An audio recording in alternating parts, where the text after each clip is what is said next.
I den her video skal vi snakke om procentvis vækst, eller relativ ændring, kalder man det også. Vi starter med en lille historie.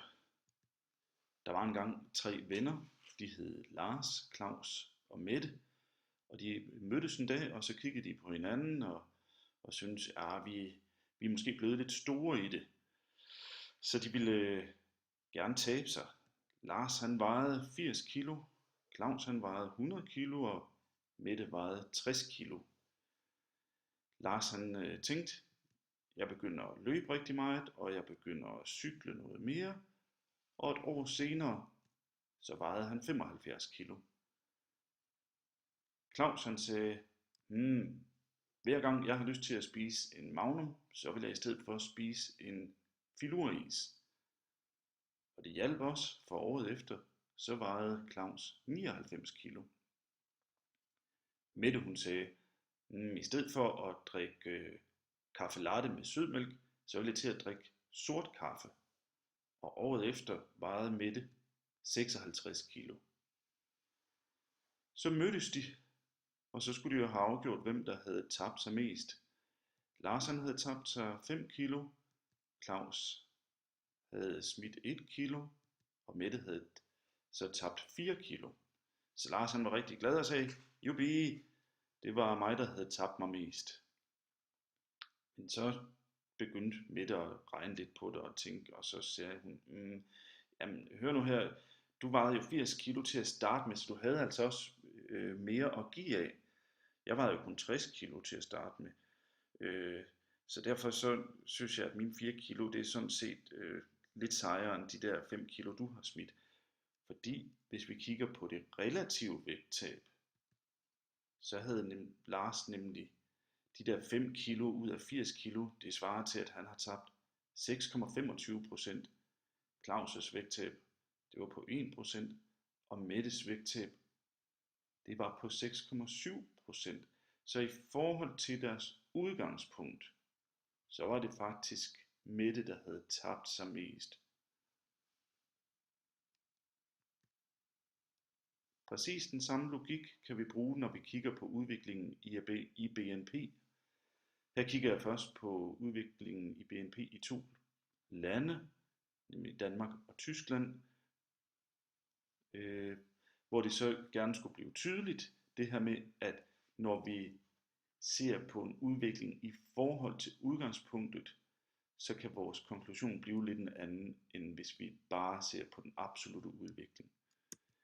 Danmarks BNP i 2013 var på 226,4 milliarder US dollars i 2000 priser. Det betyder, at vi har korrigeret for inflation. I Tyskland var BNP i 13 på 2.884,1 milliarder af de her 2000 US dollars. Året efter i 2014 var Danmarks BNP på 228,9 milliarder, og i Tyskland var den på 2.927,5 milliarder. Så når vi ser på den absolute vækst, så var Danmarks BNP altså blevet 2,5 milliard større fra 14 til 13. Altså fra 13 til 14, ikke? Og i Tyskland, der var den absolute vækst på 43,4 milliarder. Og så kunne man jo godt sådan i første omgang tænke, wow, de har bare haft meget mere vækst i Tyskland, end vi havde i Danmark fra 13 til 14. Men så er det igen, vi skal se på, jamen hvad var det lige udgangspunktet var. Tyskland havde jo i forvejen en meget, meget større produktion, end vi havde i Danmark. Så derfor så er det måske ikke helt fair at sige, at de bare havde en giga meget større vækst. I hvert fald ikke, hvis vi ser på det i forhold til udgangspunktet. Så når man ser på den relative vækst, så er Danmarks vækst i 2014 på 1,1%, og i Tyskland var den på 1,5%. Så vi får altså en noget mere nuanceret beskrivelse af væksten ved at se på den relative vækst. Vi kan nemlig nu modificere os og sige, jo, væksten i Tyskland var større end den var i Danmark, men ikke så meget større, som vi nåede frem til, dengang vi bare kiggede på den absolute vækst. På samme måde, når vi kigger på sådan en tidsserie, Her har vi Danmarks BNP fra 2006 til 2015. Hvis vi skal sige noget om udviklingen i den, så er det også en god idé at kigge på den årlige procentvise vækst. Fordi hvis vi bare kigger på de absolutte tal, jamen, så kan vi så se, ja okay, BNP stiger fra 6 til 7 fra 1863 til 1878, og det er så, lad mig se, 15 milliarder, den er steget med, men er 15 milliarder meget eller lidt? Det er lidt svært at sige noget om. Det er derfor, at vi omregner til procentvis vækst. Det man helt generelt gør, det er, at man bruger den her formel. Når man gerne vil have den procentvise vækst, så tager vi slutværdien minus startværdien, så dividerer vi med startværdien og ganger med 100%.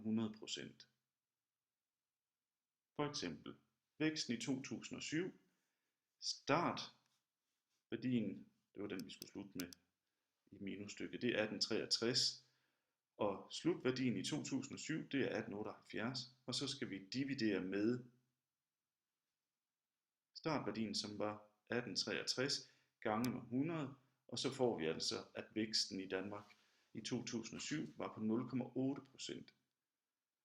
På helt samme måde med væksten i 2008. Her er slutværdien 1865. Så skal vi trække startværdien fra, det var 1878. Og så skal vi dividere med startværdien, det er de her 1878. Så ganger vi med 100, og så kommer vi frem til, at væksten i 2008 var på minus 0,7%. Det vil altså sige, at der er negativ vækst i 2008, det vil sige, at BNP er blevet 0,7% mindre, end det var året før. Jeg kan få Excel til at regne den her vækst ud for mig, og nu vil jeg vise, hvordan man gør det. Jeg kan jo ud fra de her tal, så kan jeg ikke sige noget om, hvad væksten i 2006 har været, fordi så skulle jeg bruge 2005-tallene, for jeg skal jo vide i forhold til hvad. Så derfor så er jeg nødt til at starte med at se på, hvad væksten i 2007 den var. Så jeg aktiverer den her celle for 2007 og trykker på lighedstegn, så ved Excel, at den skal til at regne. Og så var det her med, at jeg skulle sige, at væksten i 2007, det er slutværdien, altså hvad BNP var i 2007, minus startværdien, værdien af BNP i 2006. Så skal jeg dividere med startværdien igen, det her fra 2006, og så skal jeg gange med 100. Nu har jeg mit regnestykke stående her. Jeg trykker på Enter, så siger den 1778. Og så tænker jeg, nej, det lyder helt sygt. Væksten har ikke været på 1778%. Det har den jo heller ikke. Det er fordi, at Excel skal have at vide, prøv at se heroppe i formel, at den skal lave minusstykket, før den tager divisionsstykket. Det fortæller Excel ved at sætte en parentes rundt om minusstykket. Så regner den nemlig først minusstykket ud, og så dividerer den. Så prøv at se her. Nu siger den så, at væksten i 2007 har været på 0,8051528%. Jeg viser lige igen. Prøv at se her.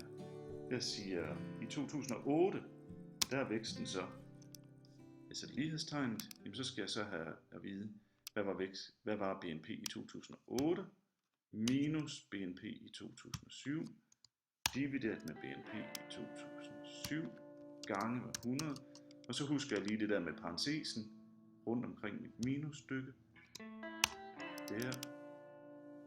der, og så trykker jeg på Enter, og så får jeg så at vide, at væksten i 2008 var på minus 0,69 og så videre. Så er det, at jeg kunne gøre det samme hele vejen hen, men det gider jeg ikke. Jeg markerer den her, får det sorte kort frem og trækker til højre. Og nu har jeg så den årlige procentvise vækst i perioden 7 til 15. Vi gider ikke at se på de der decimaler, så derfor så markerer jeg mine celler og går herop og trykker, indtil jeg kommer ned på, at der kun er 1 decimal. Så synes jeg også, det ser lidt fjollet ud, at jeg har 2006 med nu, så den går jeg ind og siger slet. Og så roterer til venstre, det lyder helt fint. Så har jeg det sådan der. Nu kan jeg så markere den her nye tabel. Og gå over i Word. Sætte den ind der. Og så sige, næh, hvor ser det godt ud. Eller næsten i hvert fald. Jeg starter lige med at sætte en ramme på til venstre her. Sådan der. Og så er det det her med, at jeg faktisk ikke har hele tabellen med. Jeg går op under vis og trykker på klæde. Og så trækker jeg lige de her kolonner til venstre. Så jeg kommer ind på siden. Vender tilbage til udskriftslayout. Markerer mine 2 rækker her. Højre klikker og siger, jeg kan ikke fordele kolonner jævnt. Det er fordi, at den her oppe